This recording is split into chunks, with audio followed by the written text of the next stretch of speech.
Om.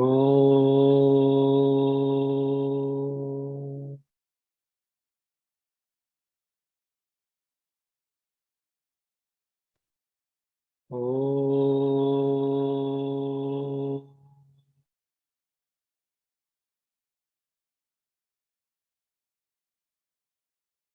Om. Sahana Vavatu. Sahanau Bhunaktu. Sahaviryam Karavavahai. Tejasvinavadhitamastu. Ma vidvishavahai. Om Shanti Shanti Shanti.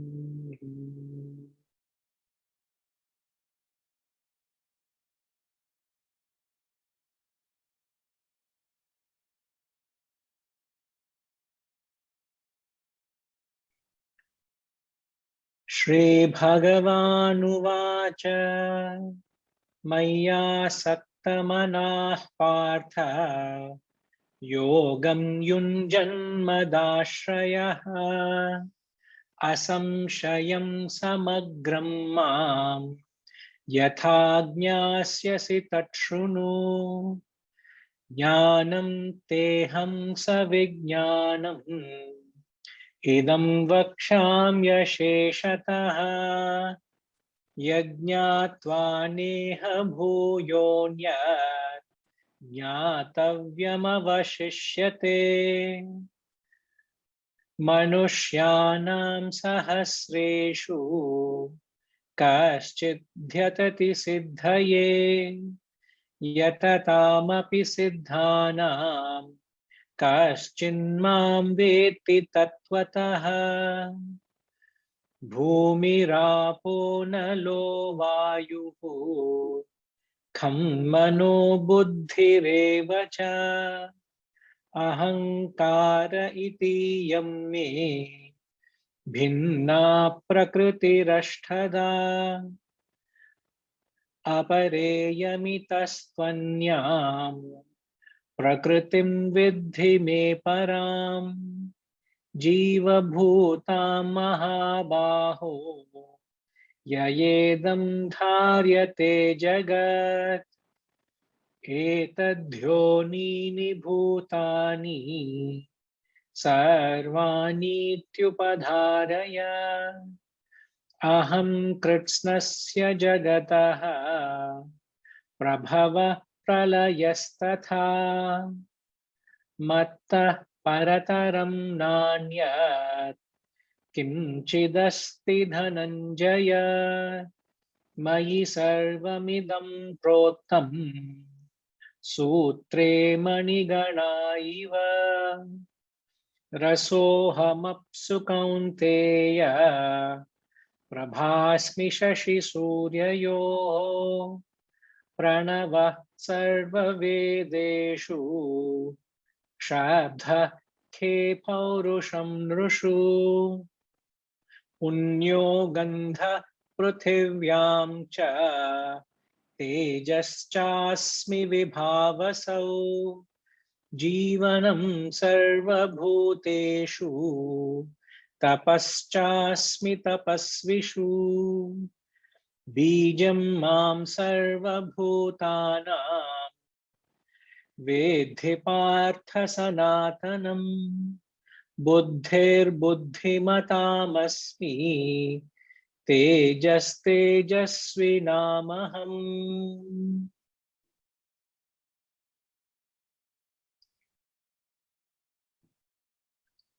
Hari Om. Namaskaram to everyone.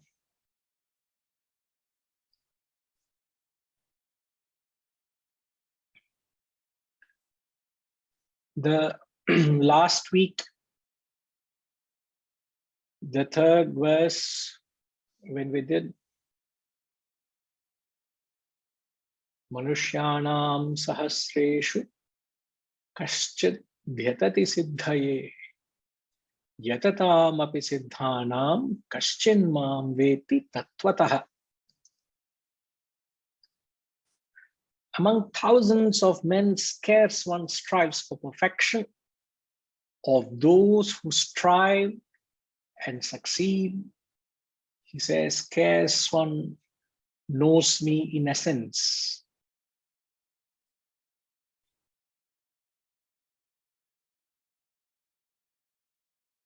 In conclusion of the verse which we had thoroughly dealt, we mentioned that one of the important points to understand that the spiritual journey is never about where you stand in the ladder of development, but rather whether you are sincere, whether you're putting in the efforts, and whether you're going in the right direction. So whether you are sincere and whether your efforts are in the right direction. So we said, therefore, what matters is that the path or the means is as powerful as the goal. The means or the path is as powerful as the goal, so much so that the path itself is taken as the goal. Because if you're on the right path, it shall undoubtedly take you to the right goal. To which we said, in order to reach the auspicious goal, you need to make the path auspicious. And in order to make the path auspicious, there are three elements which makes your action auspicious. What are the three elements which makes your action auspicious? We said Yagnya, Dana, Tapa. Yagnya is sacrifice, Dana is charity, Tapa is austerity. Now this appears in the 17th chapter. And there was a mention that we will go into these selected verses so that we have a bird's eye view as to what the text is offering. So let's take up, first is Yagnya, sacrifice. Now I'll not be going to go into the detail of it, but these are the references for you to fall back on, the three elements of auspicious action. What makes your action auspicious are these three elements: Yagnya, Tapa, Dana. Yagnya is from verses 11 to 13, Tapaha is from 14 to 19, and Dana, charity, is from 20 to 22. Now, the 11th verse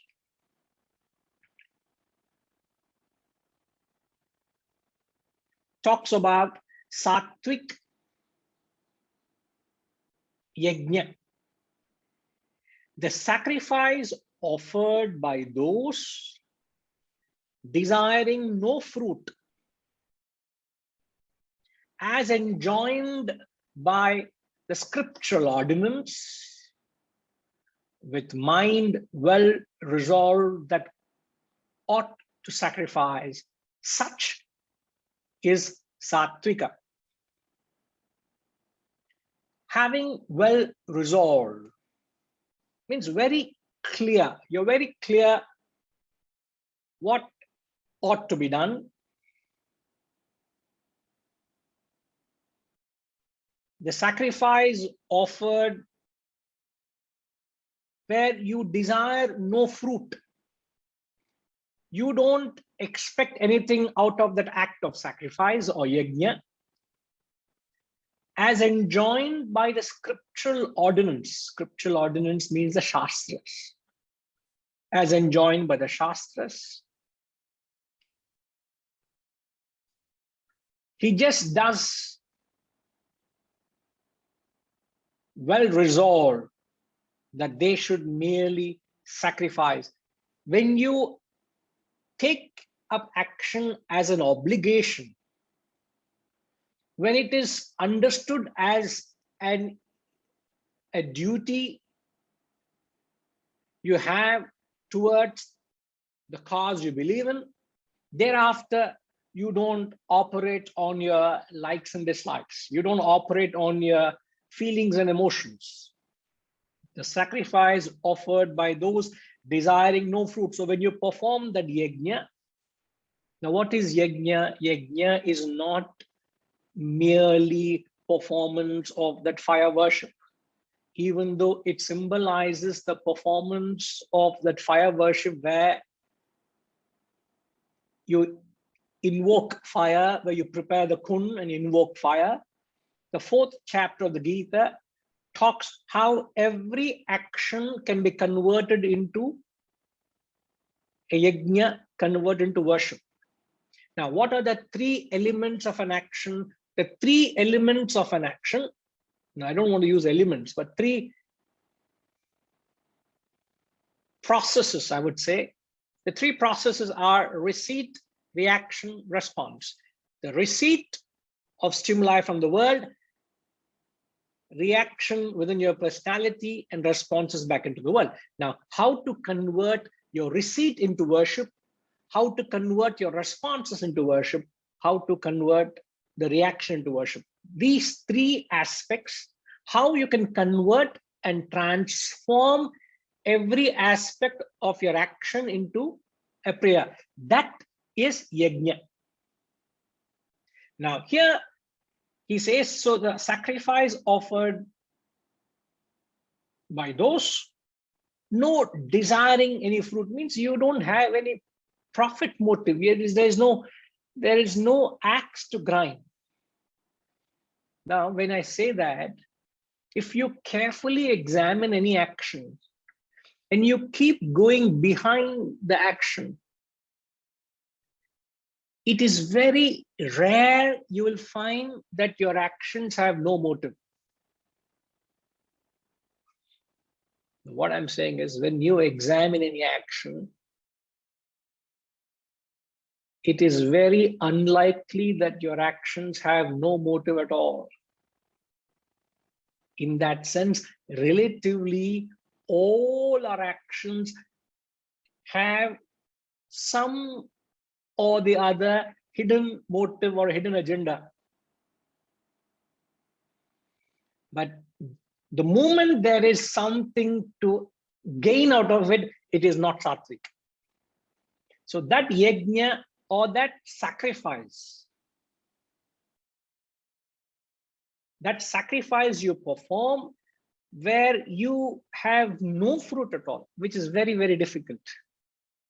Now, it's only applicable to actions when your actions are driven to the highest goal of self-realization, and when your actions are selfless, then alone perhaps you can say, I have nothing to desire, I don't want to gain anything out of it.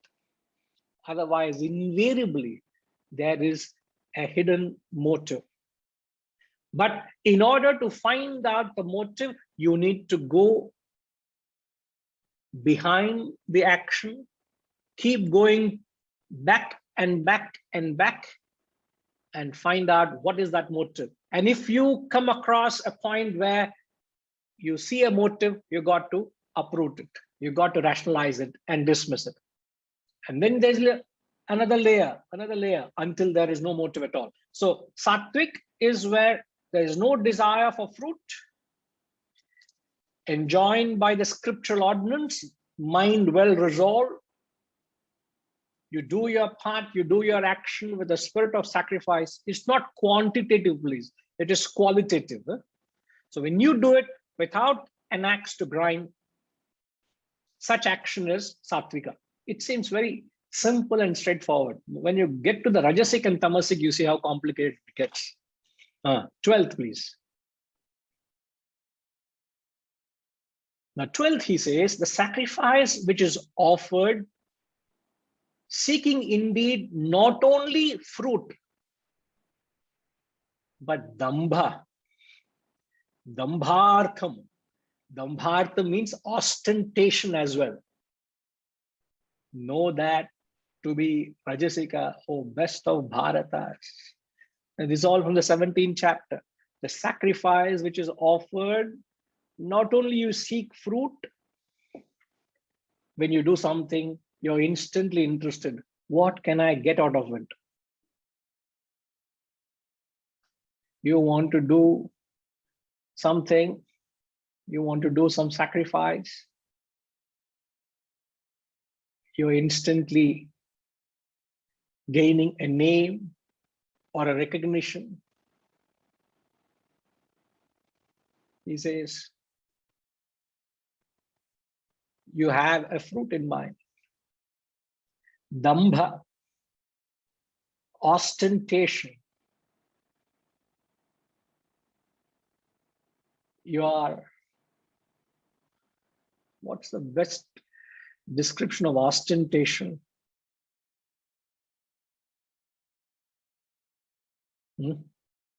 Ramji, what is the best description of ostentation? Apparent or visible,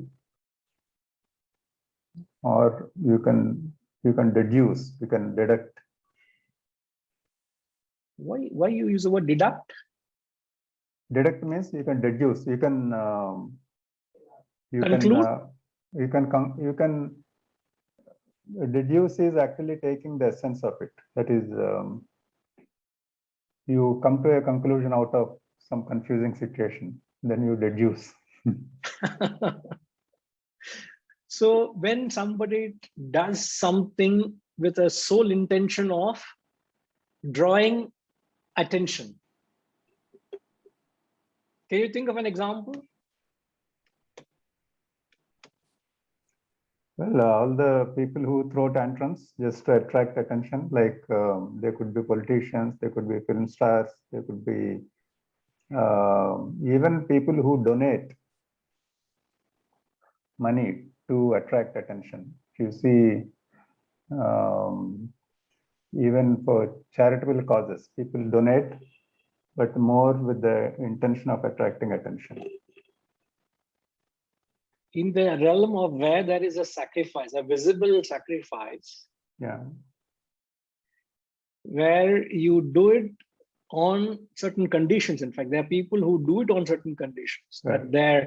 That there's a visible presence of their contributions done, you know. So Yeah, they say that I will give you money, but name it after me or my father or my mother, something they will say. You know, those are the types of donations which are having a desire or a purpose or an intent behind them. Absolutely. In fact, sir, I've been in this field for 30 years. So I've seen of this drama of people like this. So much so, people used to send money to the ashram and tell, I am willing to give a substantial amount. An amount is actually needed. They come to know of some capital project going on and the funds are needed, and they come to know of it and they extend their support.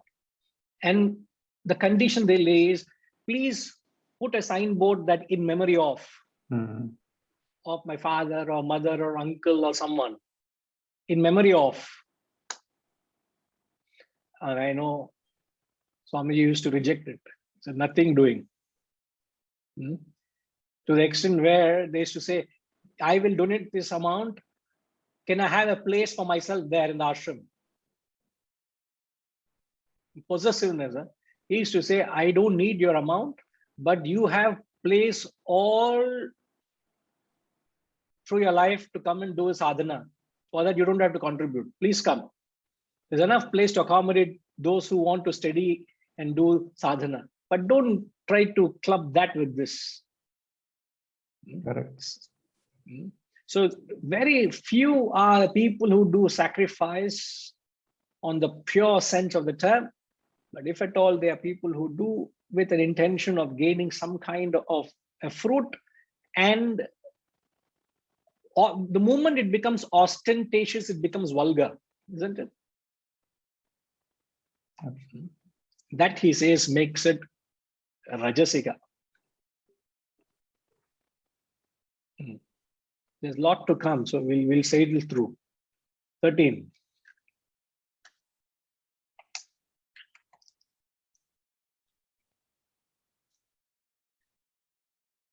Tamasic, sacrifice. Sacrifice which is severed from ordinance, in which no food is distributed. Annam. Vidihinam asrishta annam, in which food is not distributed. Mantrahinam, which is devoid of mantra, which are the holy words of power. Shraddha viharitam, devoid of shraddha.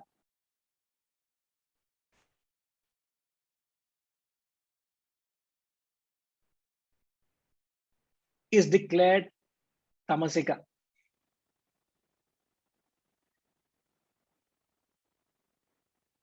Venkatramanji, can we have the translation back again? Yeah, namaskar, Guruji. Namaskar, sir. Now, what is the Yeah, word so- gift? Gift means maybe some alms or some donations to or charity to people who are in need. So there are distinct quality between, there is a distinction between sacrifice and charity.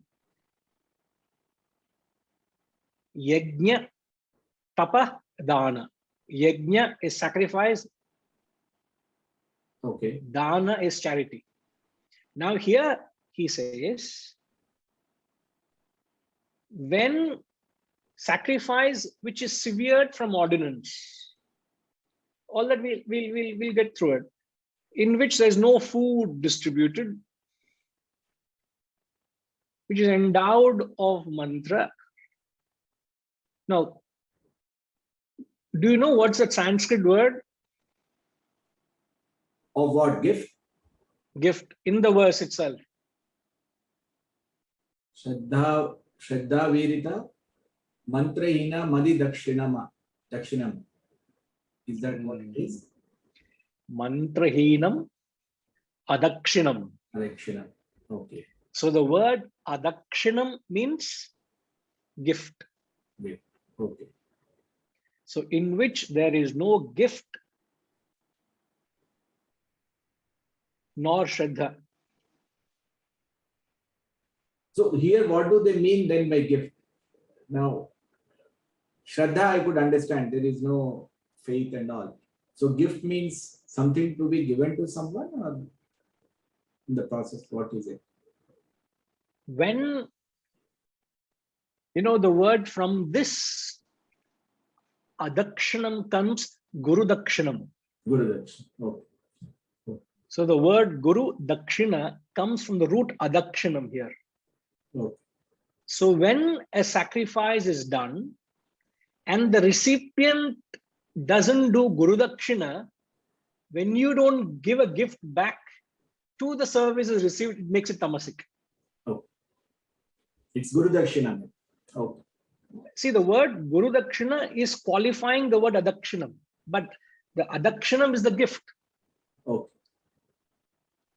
So what is the attitude when you do not do dakshina?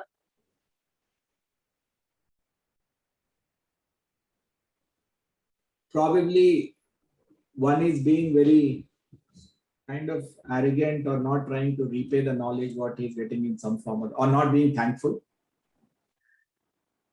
Not being thankful, not being grateful, not acknowledging the effort put in. When you are a recipient of a certain sacrifice and you don't acknowledge it, not that a guru is expecting anything, because can understand, moment a sacrifice done with the fruit in mind, it makes it tamasik, Yes. isn't it? So considering the act of sacrifice done is pure and you have no fruit in mind, but when the recipient receives it without giving back the dakshinam, which is not expected, it makes it tamasic. Literally, you are taking it for free, for granted. In fact, the greatest gift a student can ever give back to the guru is to assimilate the knowledge which is imparted to him or her, isn't it? That's the greatest gift you can ever give back. To get up in the Brahma Muhurtam, whether you're healthy or unhealthy, tired or not, if you're able to do that sadhana, that's the best way you can repay the guru. The guru doesn't want anything else. So,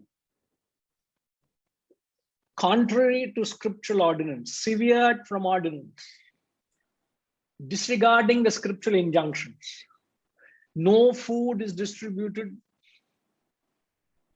devoid of mantra. Food means sense object. Sense object means wealth. That's their way of saying it. So no food is distributed means there's no wealth, poetic way. You don't share. It's all selfishness. Devoid of mantra means there is no goal, there is no purpose, there is no ideal.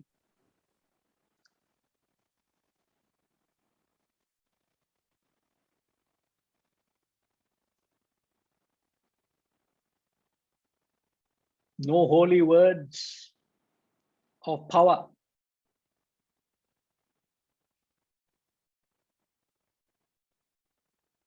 Devoid of faith, no shraddha, no determination. Means when your actions become sporadic, indiscriminate. Such sacrifice is declared tamasika.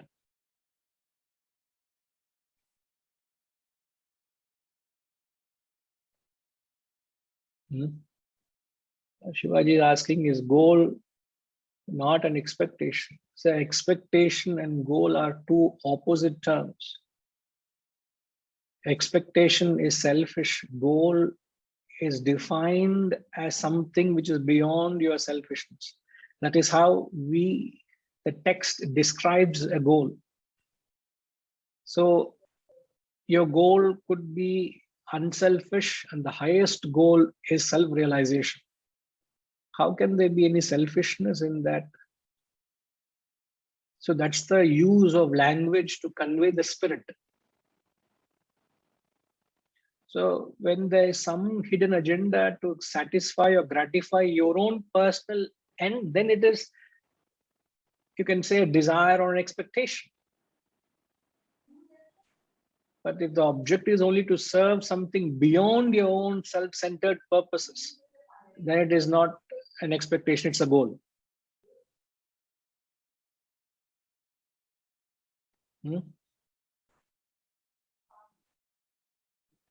That's what these terms mean, Shivaji, okay? Perfect. So sattvic, rajasic, and tamasic sacrifice.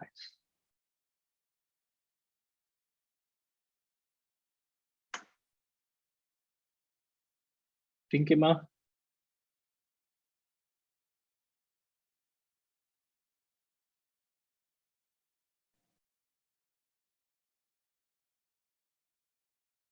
Guruji, I just had a doubt, Hari Om. When we have goals, we set a goal for a purpose, right? I wouldn't just, if I even switch on a light, it is done for a purpose. So I expect the light to come on.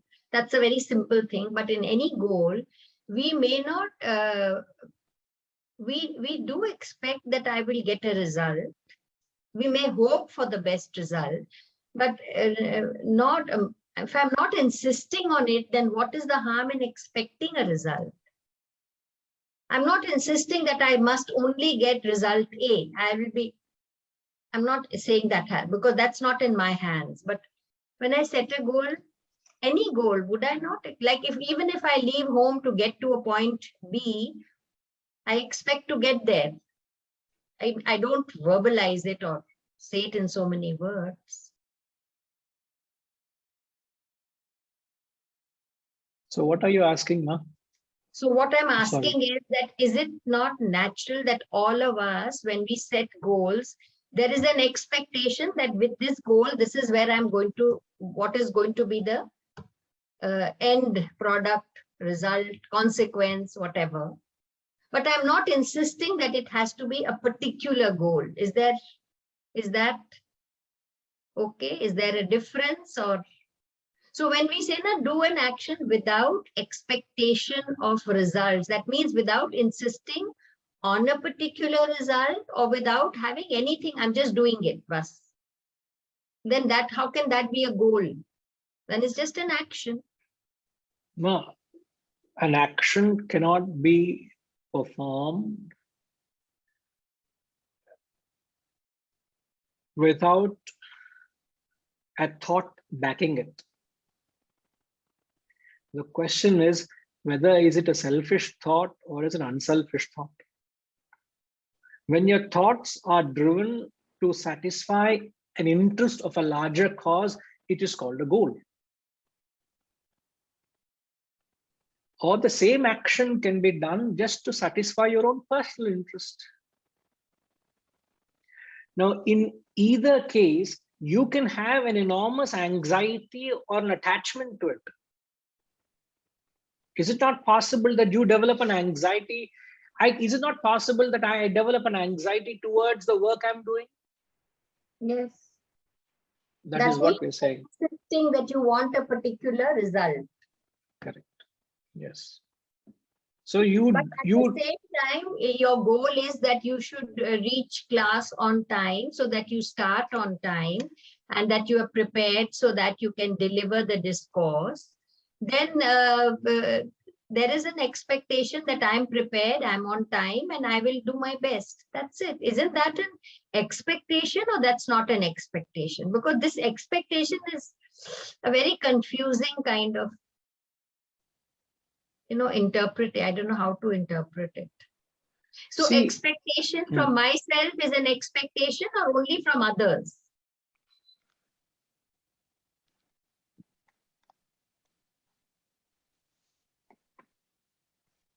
If I work hard and expect to do well, or I do something and expect others to thank me, appreciate me, or pat me on the back, or praise me, or acknowledge, wow, what a great job. That is an expectation. But when I work hard expecting to do well, is that also counted as expectation? I think so. See, because we fail to realize that when you perform an action, please mark my words very carefully. When we perform an action, our action is not being performed on a neutral platform. There's always a backdrop of your past that influences the fruit of your action.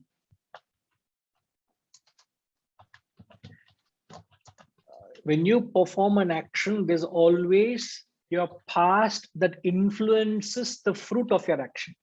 It doesn't influence your action, it influences the fruit of your action. So you may have studied well, you have written the exam well, but yet the results don't come as far your expectation went. So the result comes mediocre. When you are expecting, let's say 90%, you only got 70%. Your past is not in your favor. So in spite of your best efforts, you don't get the result you expected. Is that because of prarabdha? No. Or that past you're saying, or no? Past is your this movement backwards is past.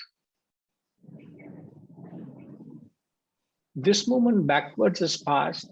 I don't have to go to Purva Janma. This Janma itself, plenty of actions you have done, isn't it?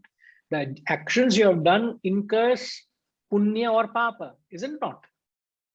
So with the punya or papa you have created is influencing the fruits of your action. Therefore, we are told to just perform action with the fire, the inspiration to reach the goal. Be unmindful of the fruits. Sometimes you perform an action and you get fruits far more than what you anticipated. Then how is it that you get far greater fruits than what you anticipated? What is the reason for that? We always say कुछ अच्छा किया होगा इसीलिए मैं Same कुछ thing. किया होगा Your past has been favorable to you, so you have got an overwhelming reward for something you say, I don't think I deserve so much. Yeah, correct. But why do you get it? Because of your punya. So when punya and papa is constantly distilling what you get in the present, how can you ever have an expectation out of your actions? Is it fair? No. You will be disappointed. Therefore, be neutral to the fruits of action. Be concerned to the efforts. As long as you keep putting in the efforts, the fruits will be given, which is what we say, you get what you deserve. Who determines what you deserve? My current action plus the past efforts. Isn't it? Sometimes you are rewarded for things you have not done. And sometimes you slog out, yet you don't get results. You think life is very unfair. Actually, life is not unfair. It seems unfair because we don't understand our past. It's like I'm trying to paint a wall which already has got another paint on it. So the coat of paint I put actually produces different results. It's not what I have painted. So to get the result I need to keep painting the second coat, and perhaps the third coat I start seeing. I remember when we had to paint the walls of the center, it had a peculiar green color. I don't know how we sat and operated in that for 2-3 years. Rajima, I don't know how long we sat and operated there, God knows. But when we decided and we had little money to paint up the place, he said, let's paint it up. And we started painting, and that fellow painter was constantly ordering tins after tins and tins of paint. I said, yeah, you said only 10 liters of paint, but then you almost crossed 25 liters. Why is it so much? Sir, you give me a new wall, I would have given you another 2 liters extra spare left over after what I ordered. But the fact that there was an already existing color, I had to apply 2 coats of primer, 3 coats of paint, and yet every time you come and tell me and see the wall and say, hey, I see a little bit of green. What do I do, sir? You gave me a green wall. You didn't give me a blank wall. So all our lives are like a colored wall. And you want to bring out a different tone to your life, not realizing that you already painted your life in a particular way. So the efforts you put in is not going to be commensurate results to the efforts. Why? Because of the past. Therefore, we say, don't expect, just perform action inspired by the goal. So the fruits don't dampen your actions. The problem is when the fruits don't come, they dampen your efforts and you become result oriented and disappointed. You lose your enthuse to perform action. So, but if you are neutral in the action and you keep performing, you will come to a point where you will overrule your past and results start coming far more than what you anticipated. Okay. Therefore, it is wrong to have an expectation from yourself or from others. Venkatamji, you wanted to say something, sir?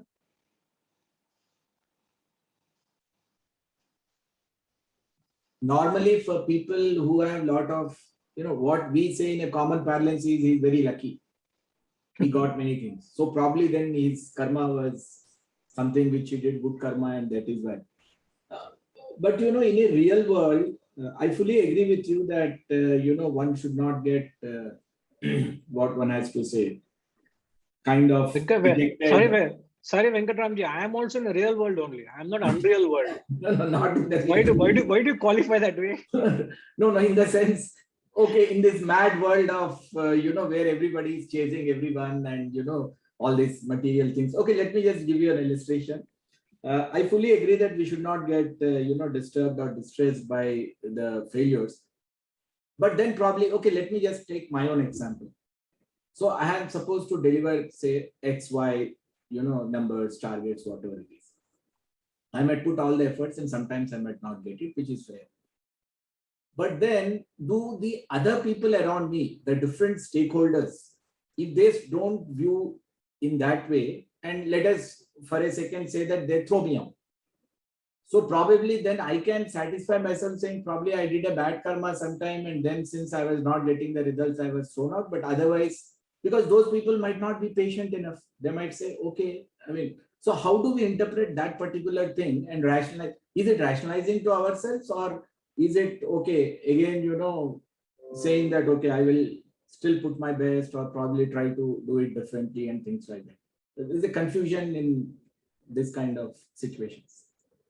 So I can understand the concern, but there are two references I'll give you. One is a quote by Christ. He says, resist not evil, he says. This is actually one half of the quote. The entire quote is, judge not others, resist not evil. The evil refers to the fruits of your past actions. You have done certain actions. The fruits can be dished out to you through anybody, isn't it? Anybody can be an instrument dishing out what you deserve, isn't it? All right. Okay. It's possible that I buy a new car.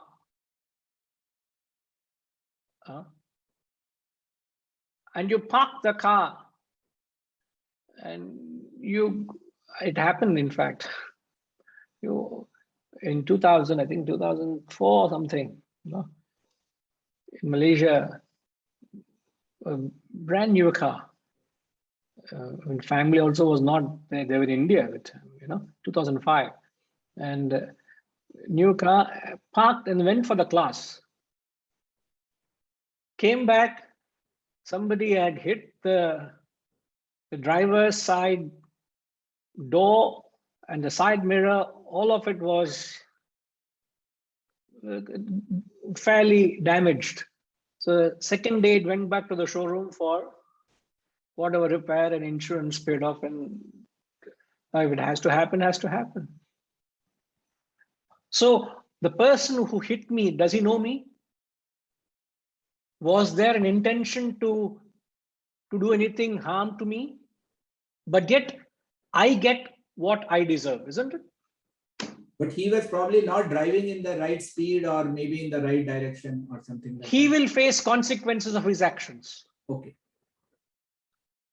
Let's say he was driving safely, very alert, and suddenly a dog crossed, and trying to avoid the dog, he had to swerve and he hit you. There was no intention of causing any damage. So he is clear.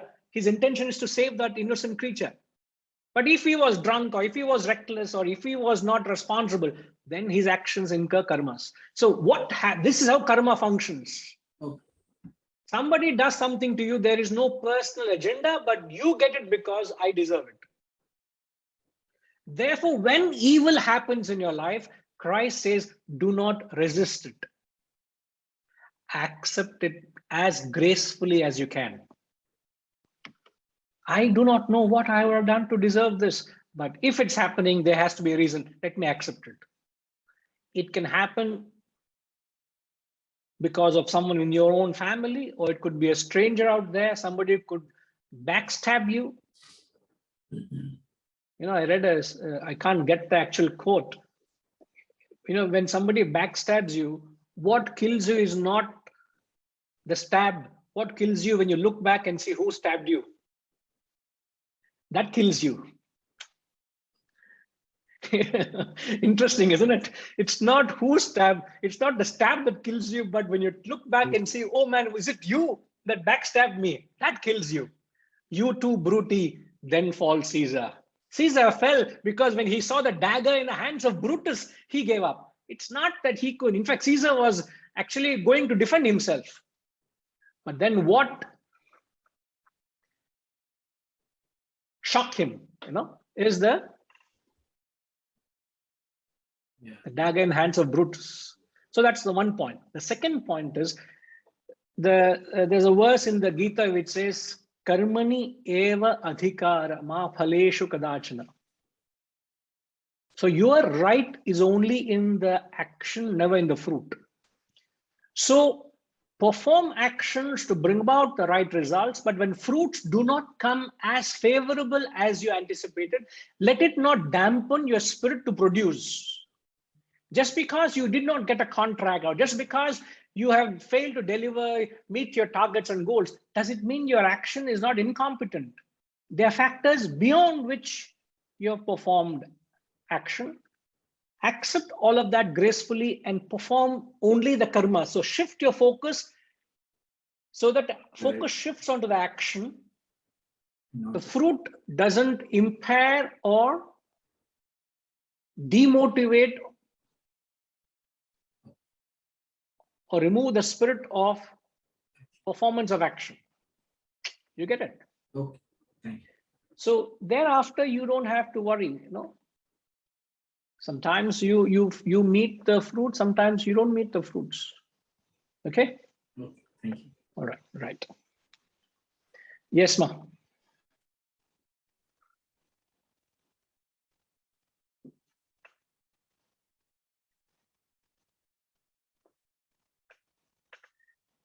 I'll have to request you to just allow me to switch off the microphone, switch off my video, okay? But I'll still continue to speak.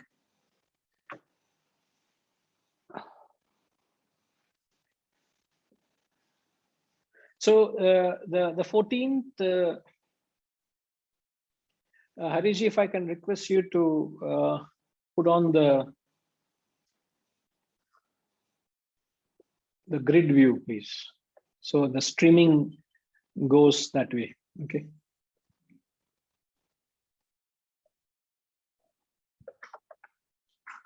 So the 14th verse, he talks about, in fact, just take a note, 14th verse talks of austerity of body. 15th verse talks of austerity of speech. And the 16th verse talks of austerity of the mind. So austerity of body, austerity of speech, and austerity of mind, all these three together is sattvic austerity.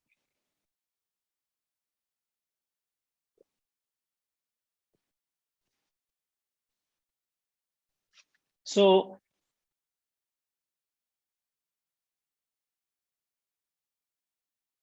the 14th verse, the worship of gods, twice born, gurus, and the wise, and purity, uprightness, celibacy, and non-injury are called austerity of the body. Now, austerity is nothing but tapas. Tapas, yes, ma'am. So tapas is nothing but avoiding the dissipation of energy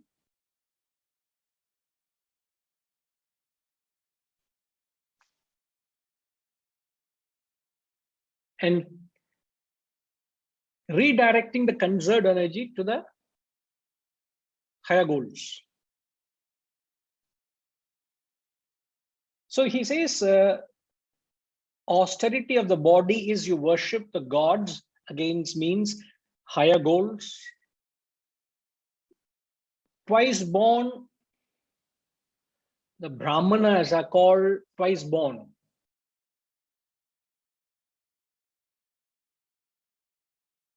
Dvija means twice born. So when you're born, does anybody know why are you called, why the Brahmins are called twice born? Not literally the Brahmin, but why the term Dvijottama?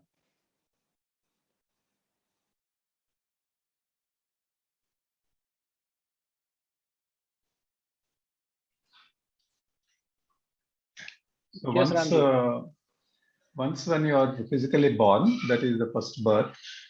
The second birth is when you do the Yagnopavitam Dharana. That is when you are given the Brahma, the Gayatri Mantra by the father, and you start wearing the Yagnopavitam. That is called the real birth of the Dvija. So that is the second birth. That's why they are called Dvijas, those who undergo that process. But what does that symbolize? You're right. It's the ritual we go through where you hear that sacred mantra, you adorn that thread ceremony. It's also called, isn't it? Same thing.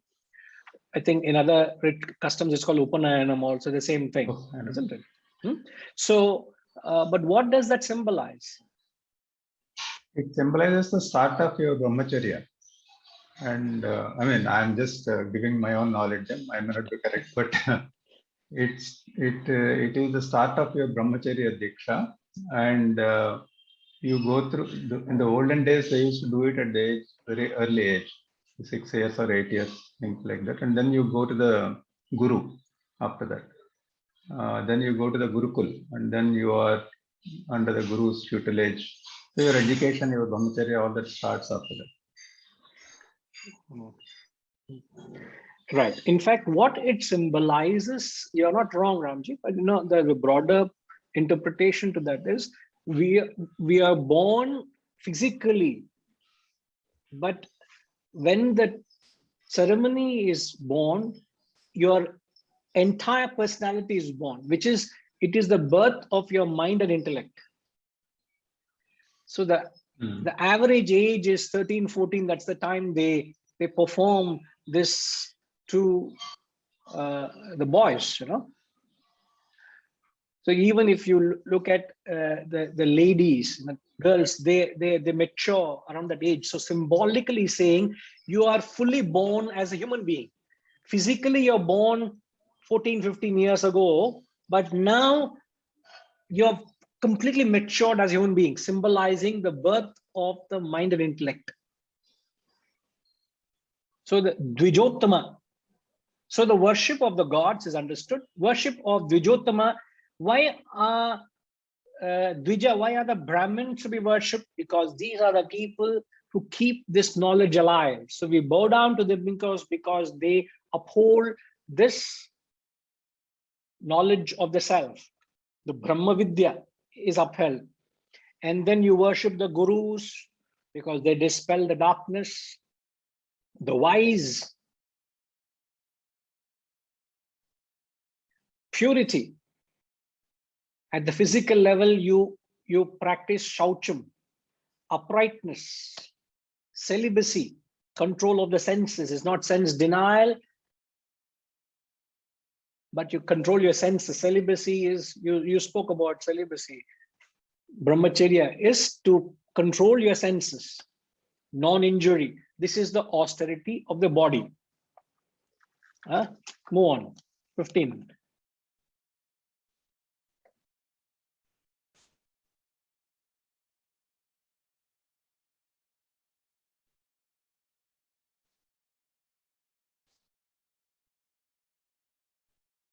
Rajima, can you read this for us?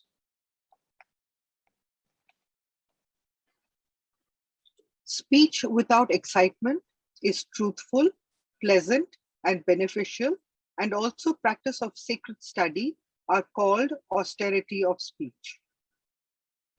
austerity of speech is the speech which is spoken without excitement. What does it mean? Yes, ma'am. Rajima, boliye. Speech without excitement. That one, the intellect has guided your speech and you're calm about it. It's not irrational, it is rational. So when you speak, correct, when you speak with excitement, what does it do? It creates disturbances in you. There's no, you don't, it's no, Disturbance there's in no you or austerity of disturbance speech. to others? In one, So in one. disturbance in you or in others? In both, Guruji. Both, I am not bothered. I am concerned about when you speak, you are speaking to someone, unless you tell I'm only in a mirror room talking to myself. That's not possible. No? Austerity of speech, no, we're not talking of mind. Austerity of speech is you speak without excitement, he says. So one test, as rightly said, excitement, when you speak in excitement, it may cause a certain disturbance to others. It may annoy others, isn't it? Yes. So that could be one of the way of measuring, am I speaking with excitement or not? Can we not? Sometimes you don't speak also, it disturbs others. That's also understandable, you know. That's what I was going to say, Guruji. How can I control the other person's reactions, isn't it? No, very true. But at least from your perspective, you're as comforting to another person, you know, when you convey, no. So as you rightly said, when you talk rationally, when you're not impulsive, okay. And then he says, which is satyam, you speak the truth. When you have to speak the truth, it is not your judgment, it's not your opinions, it's not what you think of it. When you speak the truth, it would not cause any untoward reactions from others. All right, so yes, ma'am. And then he says, which is pleasant. The opposite of that is Vasantama. What is the opposite of pleasant? Priyaha. This is a speech which is priyaha.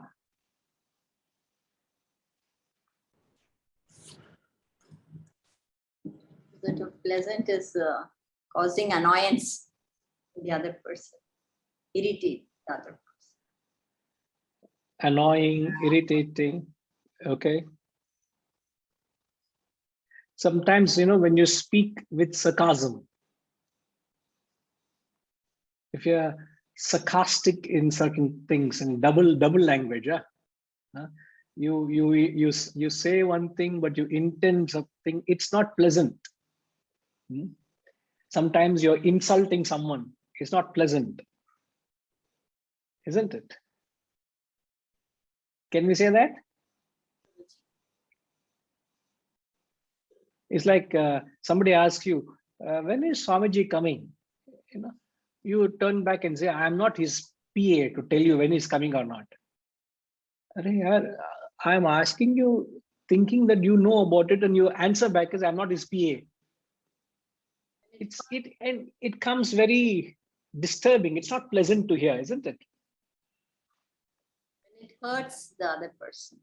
When it hurts the other person. So pleasant is something which is loving, gentle, sweet, you know, pleasing, not pungent. All right. So, and then he says, you may say all this, okay, you speak without excitement, you speak the truth, you speak something which is pleasant. And then he says, which is beneficial. You are only doing it in the interest of the other person. In fact, if you ask me, this is the crux of austerity of speech. All throughout your day, you are using these organs of action. Mouth is organ of action. And is this beneficial to the other person? It's very important. This is the crux. You violate this, you violated the austerity of speech. Is it beneficial to the person? So you don't think from your perspective, you're only thinking from the other person's perspective for the welfare of others. The practice of sacred study. And how will you, when would you be able to do all of this? Only when you do sacred study, he says. When you do the study of the scriptures, then you will be able to uphold these principles. That is austerity of speech. And then 16, austerity of the mind.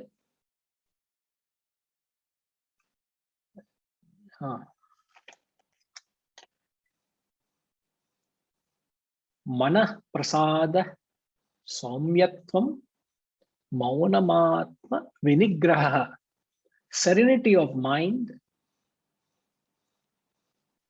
Saumyatvam, gentleness. Maunam, silence. Atma vinigraha, self-restraint. Bhava samshuddhi, very pure disposition, are called austerity of mind.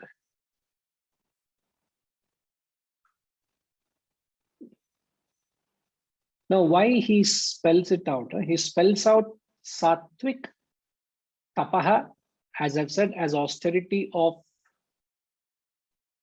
Sitaramji. Sattvic austerity is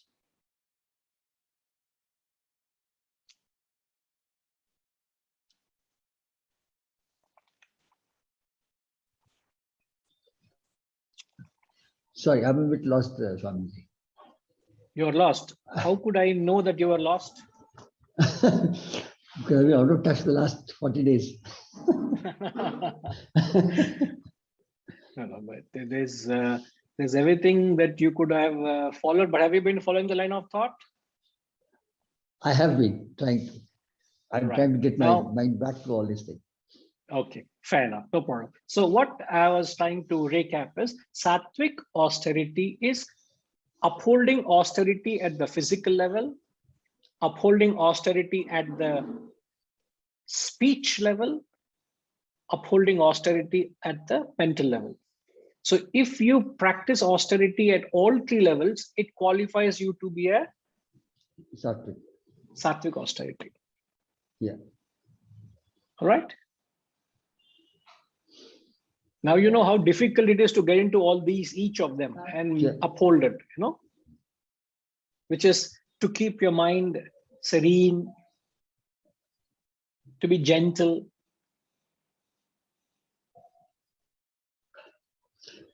Now, when does your mind become maunam, silent?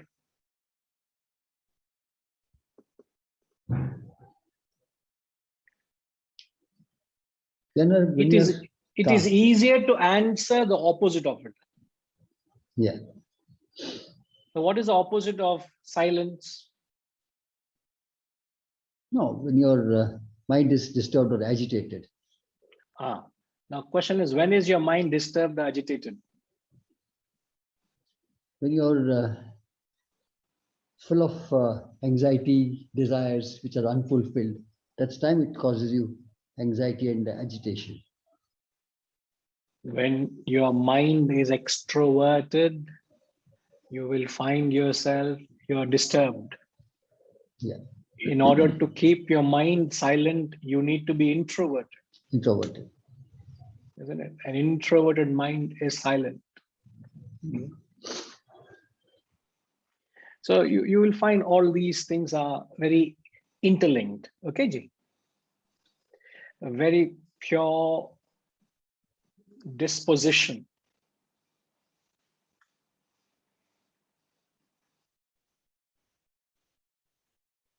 No, I'm not expanding on it, but just gives you an idea of what all this. And then, yeah, 17 now. He just mentions that here, that threefold austerity practiced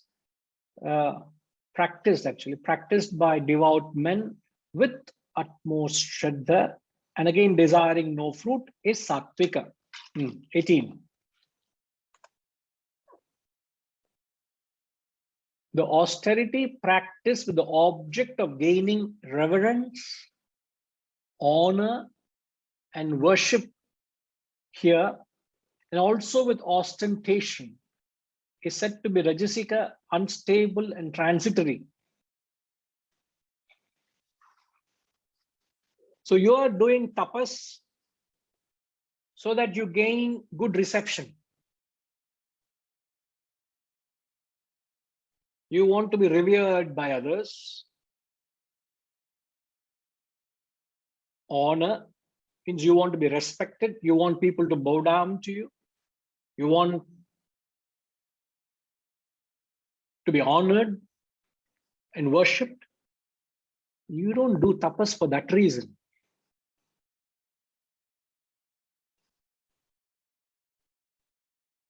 Ostentation, again.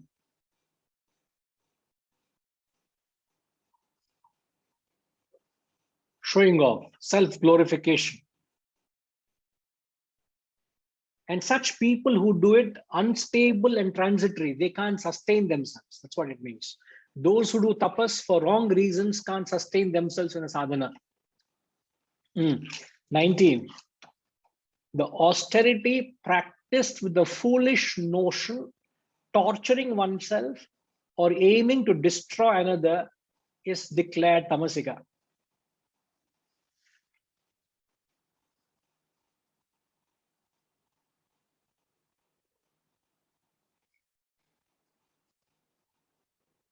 So, Seturamanji.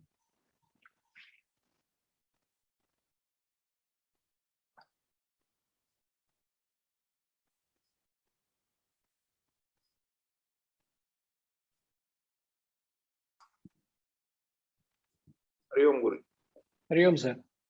No, I think I should justify why I'm keep switching off my my video to you all. You know, there's a reason.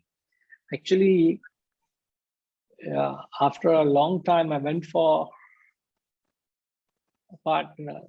The usual exercise I do is my stretching and badminton. I went for cycling today, and I came back and reached home. I was having cramps.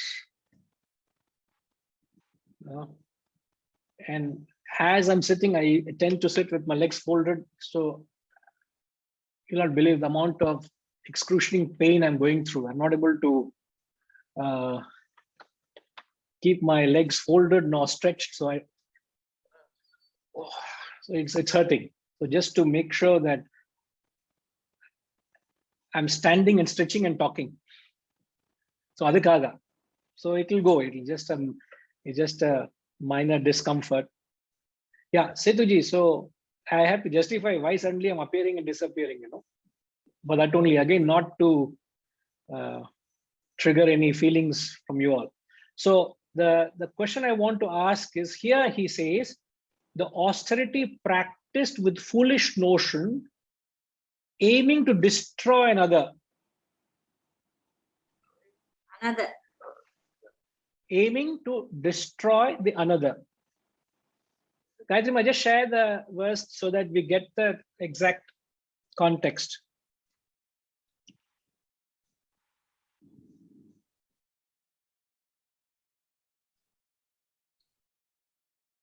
So with torturing oneself or aiming to destroy the another.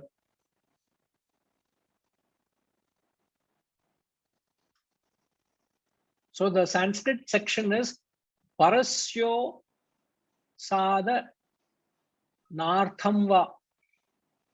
So utsadana artham. The purpose of destroying is parasya, of another. So people do a lot of tapas is to destroy others. Parasyo sadana arthamva. Now, can you explain this, Setuji? Any idea? Hariom Guruji. Hariom, sir. Destroying others is doing this black magic and the people, they do a lot of sadhana and gain some power by which they destroy others. Now, what is the Vedantic thought process to this? I think in Atharvana Veda, people gain this. In Kerala, there are a lot of Nambudris who get over by doing a lot of tapas. But the intention is to do damage to others. You want to harm others, no? Huh? You do things to only harm others. People believe, no, people believe that someone's prayers, as somebody, Vasanti also commented, that you start cursing people, you know, all your actions is going to destroy other people. Now, when you rationalize it, what do you understand? That is the negative tension. So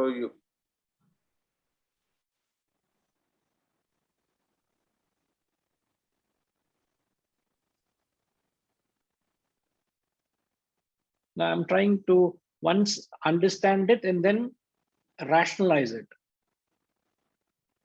So when you rationalize it, does it make sense? It should make sense to us, isn't it? This torturing oneself is, some people, you know, you told in Malaysia when they do this for Subramania, they do the Taipusam and all, the torture. Correct. Torture themselves, yes. Pidaya. So all these practices are not aiming for higher. They are either afflicting self or harming others. No, you torture yourself, no problem. But you are aiming to destroy another. The question is, does it work? Okay, Setuji, I'll leave it at that with you. Harishji.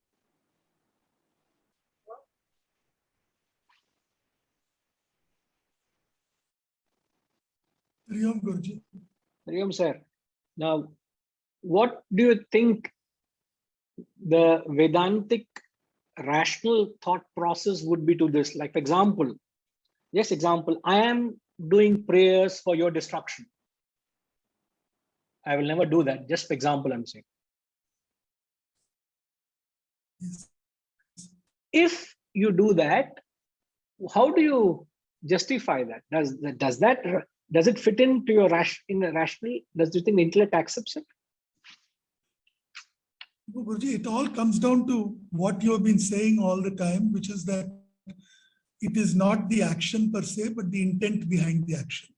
So my intention is to hurt you. So you're drawing a class differentiation here between various negative intents versus the positive intents, right? So what you're trying to say is, what is pure austerity cannot be anything which is driven by a negative intent. So you also talked in the earlier classes of trance and how that is not really, all that is referring to the other side, which Setuji talked about, Taipusam, and the inflicting pain on yourself, right? Torturing yourself. Again, that is not a positive intent.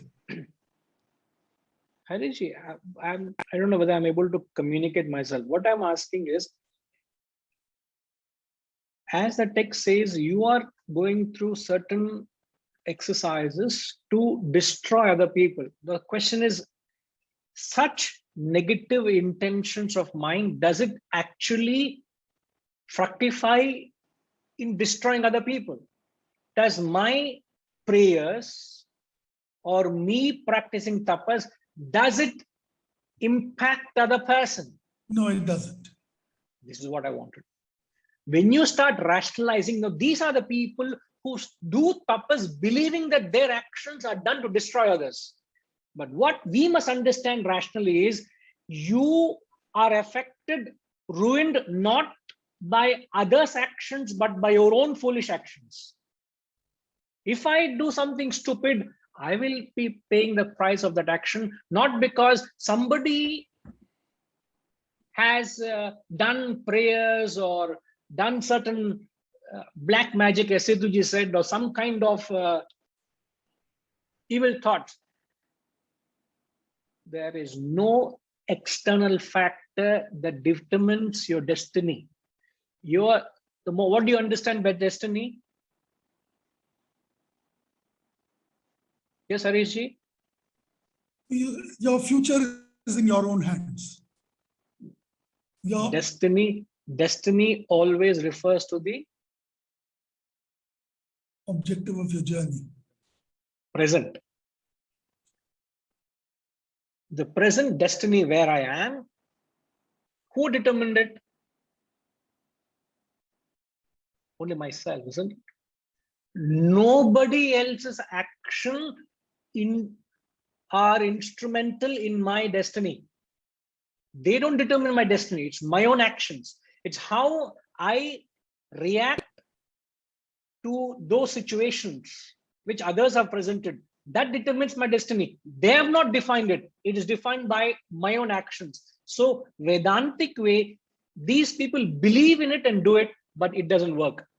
But since I am constantly investing my time, thought, energy in others' negativity, I have created a negative environment for myself that brings about my own downfall, but it doesn't bring about others' downfall. So the same thing will apply positive intent. Let's say somebody is in serious, let's say they're hospitalized and they're not doing well. You may say, I pray for their well-being.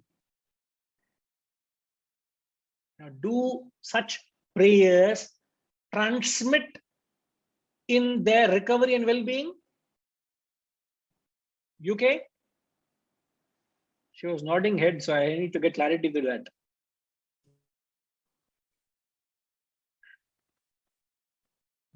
Namaste, Guruji. Yes, ma'am. It sends some positive vibes to the other person, Guruji, who is in pain or suffering or whatever it is. It creates a sort of a positivity in them, and that definitely brings about a good result. So you say somebody is in a different town in a hospital. You relate to. And I am sitting here and praying for the well-being. So there is some kind of a passage that the prayers go to them and it benefits them. If you think rationally, it is not there, Guruji, but my job is to only rationalize here. Ilya, if you think rationally, what else do you want me to do? Yeah, if we think rationally, it has no, no effect or no this thing. But we all do that, Guruji, believing that it will. So how do you account for it, or what is your comment on that? But that is what I'm saying. I'm just extending the context beyond the purview of the verse. Mm-hmm. If you agree that my negative thought doesn't bring about another person's downfall, similarly, my thoughts or my actions is not directly going to determine their future or what they are. Yes. But if I cultivate positive thoughts, it creates a positive environment within me. Yeah. I culture positive thoughts, it creates a positive vibe for me. That's about all. But how does it change other person? It doesn't alter other person's destiny. Why? Because that person has not put in any self-effort. Yes.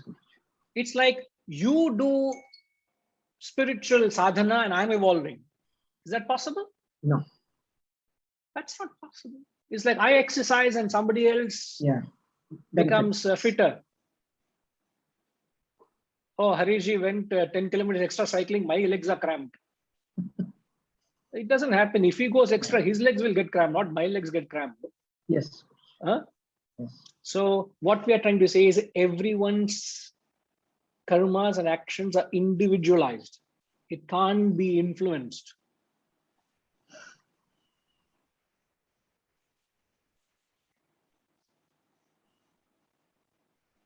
That's the rational take, ma. If somebody has to suffer because of their karmas, they will have to go through it. Nobody can save you from that. Nobody can save them from that. Nobody. Because you know what we say, karma phala is like when you have pressed the trigger and the bullet has left the barrel. Do you have any control of the direction the barrel, so that the bullet will go? No control. So these are all committed actions over which you have no control. You have no choice but to face it. So your prayers for their well-being is only to create an environment for yourself, but that's not going to change the reality of the situation. You may have to keep that in the back of the mind and still continue to pray. I'm not saying you shouldn't, please. Your actions may not change, but understanding that if the other person deserves it, he gets it. And that deserving is determined not by your prayers, it is determined by their own actions. Okay? Yes, Setuji? Now this you told about negativity, I thought of examples in the mythologies, Ravanasura and Hiranyakashipu. They are, in spite of they getting big boons, they were destroyed because their boons were aimed at destroying others. Correct. History has shown us that, isn't it? Perfect. Yes. Okay, Ji. Yeah, Venkatamji. I think, yeah, this is rationally speaking, this is a pretty valid one. While negatives don't affect positive, but then why do people say keep me in your prayers, dua mein rakhna? I mean, every religion talks about that, and especially I see that. So when somebody says that, I mean, we can be polite, not arrogant. Okay, we will do it, but then yeah, your actions, your karma, you suffer, because this is very commonly told. No, if you go and say that, first thing I'll ask No, you, we who told would you not that? say. We would not say that. But I will always say, oh, your action, I will keep you in prayer. But anyway, it is your destiny. So, but this is very commonly said. Pray for us. Keep yours. Keep us in your prayers and all that. Where did this come from then? If this was a very strong rational, and I perfectly agree. I mean, it's our destiny, our karma, our action. Where did this come from? The whole thing of keep me in your prayers and stuff like that. Perhaps just to tell you that stop thinking of yourself, think of others' well-being also. Okay. Maybe. Think in the larger interest of everybody's well-being. Loka sangraha, Okay. the welfare of everybody, more in a generic sense. Okay. Possible. In hindsight, if you interpret that way, perhaps it might make sense that way. Okay. All right. Okay. Lastly, Annapurnama.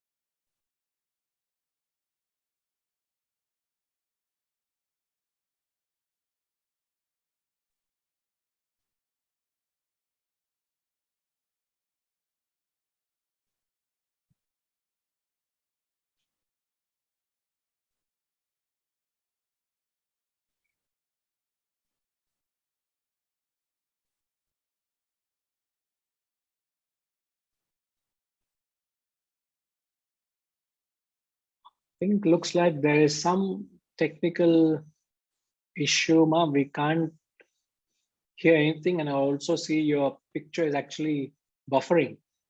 So there is some concern. I'm sorry. Maybe if you want to type what you want to comment.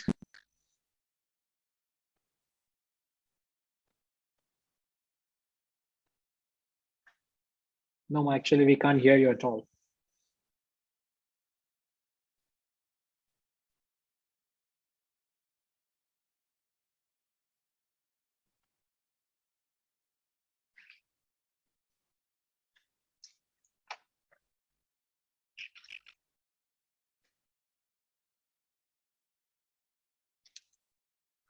Okay, I think what I would leave you all with a question. When we come back, we will go through Dhanam, which is 20, 21, 22 briefly, but a question to ponder over for all of you.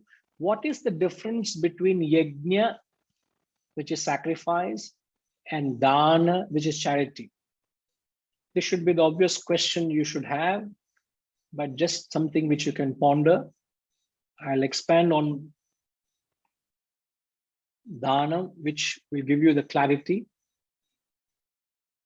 I'll explain Dhanam and then we'll take up the question.